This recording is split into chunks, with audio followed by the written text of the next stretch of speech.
For 8A, show the steps that need to be taken for someone who has a large open wound or cut that is not bleeding severely. I've cut myself that is not bleeding severely. What will we do today?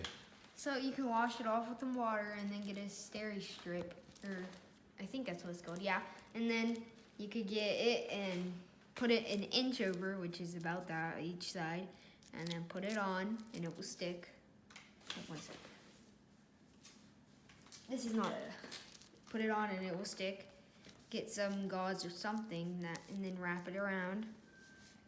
And then you could get a friend to help you with this if there is multiple people, and then wrap. Show the steps that need to be taken for someone who has a large open wound or cut that is severely bleeding. Oh no, I've gashed my leg and it's severely bleeding. RTX off. Help me, sir. What should you do?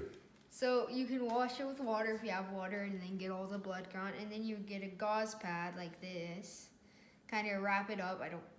That's Just, you know, and then stuff it in there, and then you could get some of this and just wrap it around. Thank you for helping me.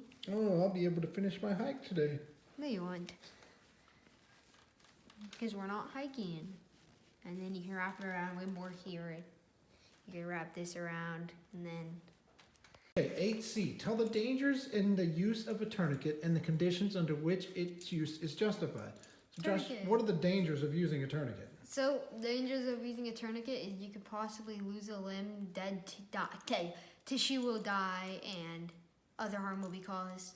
Okay, so when would you use a tourniquet? If all others, how do I word this?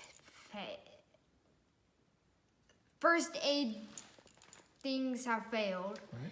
and medical attention is delayed for 30 minutes or more. Okay, so what do you have here on the table next to you that we carry in our cars?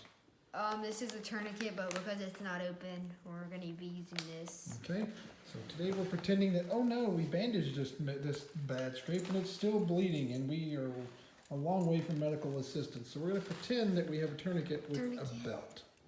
Okay, so let's see how you get it on there. You do it above the cut. Very good. You would, but here you'd cinch it down till it hurts a lot, but I'm not going to do it because it's a, Thank you. yeah. And then, normally there would be like a strip here or so that you could get, this is not the best example, that you could get a stick and twist it and tighten it. Oh. There we go. So we got a loop in it now. So now you can twist it and tighten it. Yes, until it gets real tight. And then you can tuck it under, which, That's yeah, fine. this That's is not tucked meant. under. And then you can get a marker on the right. Oh, it's, I can't read the time, but it's 5:52. Why would you write that on there? And so that the first aid, the hospital will know when you put the tourniquet on. Bingo. What's the worst that could happen with that tourniquet when they take Leg gone. amputation? Very good. For requirement number 9 on your first aid merit badge, Josh, can you explain when a bee sting could be life-threatening? When you are allergic, What kind of reaction does someone have? anaphylactic shock. Okay, and what action should be taken for prevention of bee stings, especially for someone that is allergic to bees? So if they're passed out, it is the ABCD, which is airway, breath, compressions, etc. And if they're still not passed out, if you put it that way, then you ask them if they have anything like an EpiPen or anything medical, Okay. and then you help. And if they need it, then you help them assist. You can also check if they have a medical bracelet or whatever. Can you show me how to use the EpiPen? So you take this cap off. This won't hurt a lot, but no. Show me on you. Okay, so you take the cap off, and then the directions are here. You hold it in your thigh for 3 seconds after doing like a swing. Then hold it for 3 seconds, and then it should extend afterwards. Okay. And how do you prevent being stung by a bee? You just don't mess with them or wear a bee hat if you're gonna work at a bee farm or whatever.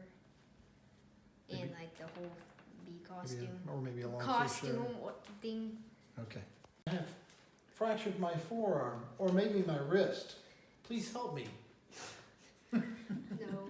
Okay, so you could use something to you need something to stabilize the forearm or wrist. So, for example, this thick newspaper that I found because someone likes to read newspapers. Then you wrap it around the forearm or wrist. This would be stopping the wrist from moving.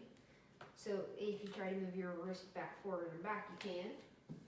And then you can also use a stick for this or anything you find that is stable. And then you wrap this around like this over and over. And I don't want to undo the whole thing, but you do it till here. And then if you need a second one, you can do it again until the wrist is stabilized.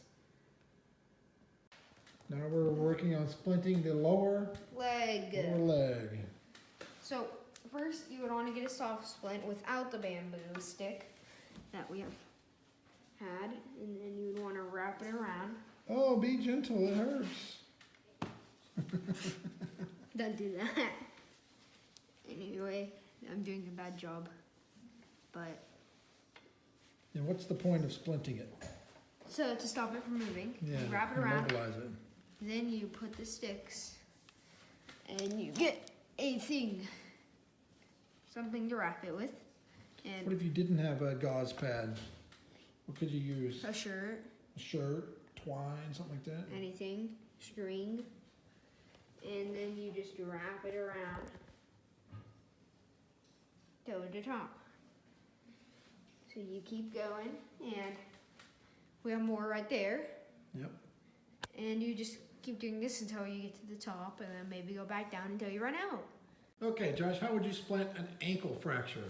So we are going to pretend this is a SAM splint. Because we don't have one yet. We'll get one. Yeah. What you want to do, you want to wrap it around the ankle.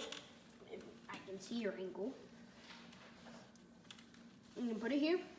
Okay, now what would the SAM splint do at this point?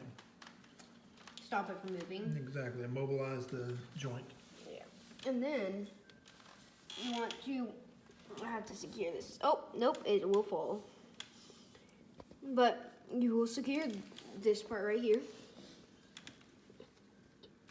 And then you want to just go down, down, down, and start wrapping around the foot, around the foot.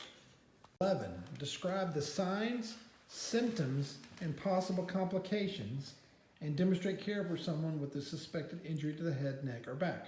So what are the signs and symptoms and possible complications for someone with a head, neck, or back injury?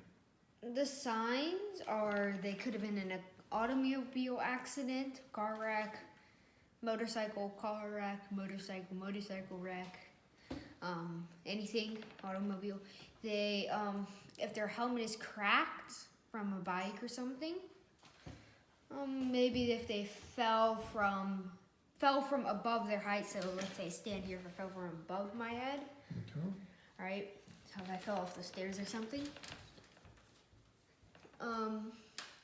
If someone is complaining about their back, neck, or head, that could be a symptom, a sign.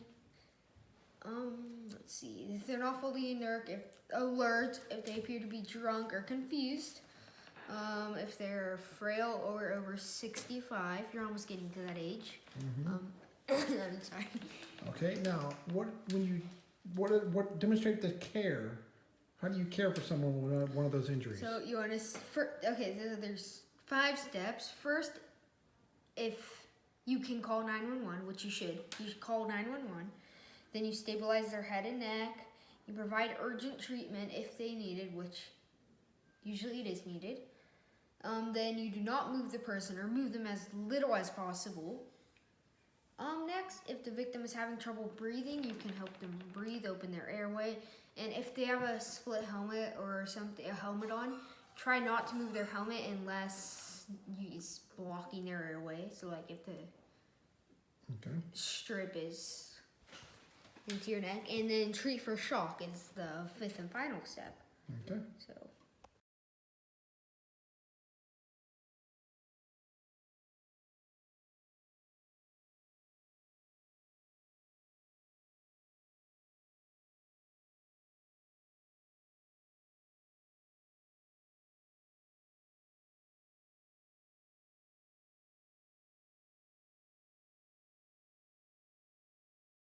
For 13B, we're going to talk about how if a sick or injured person must be moved. Tell how you would determine the best method. We demonstrated this in requirement 13C. So how would you determine the best method to move someone? So if the victim is conscious, it would be good because they could tell you if they're moving you too roughly, if they're like, if anything's wrong or anything, if something hurts. And you could carry them like a baby. Then you could help them walk if they could provide an effort. And if they can hold on, you can also carry them like a baby. And then you can use a fireman candy if you are strong enough. Same with the pack strap carry if you are strong enough.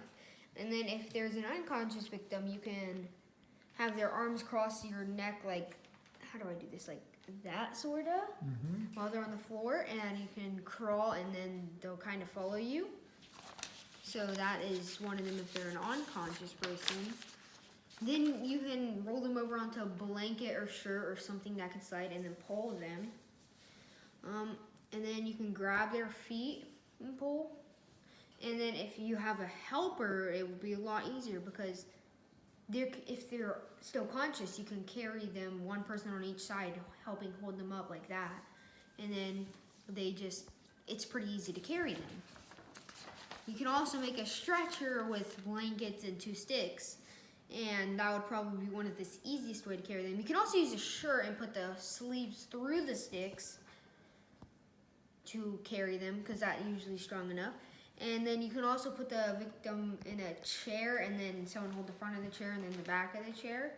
And finally, you have the horizontal carry, which is 3 people. There's 3 scouts. The first one is here holding like this. The second one is holding his hand, and then somebody else's. The third person is still holding their hand, and then like that. And that's the... Here I am building a stretcher and moving an unconscious person. Here I am teaching Tenderfoot and first aid requirements at Mega Gims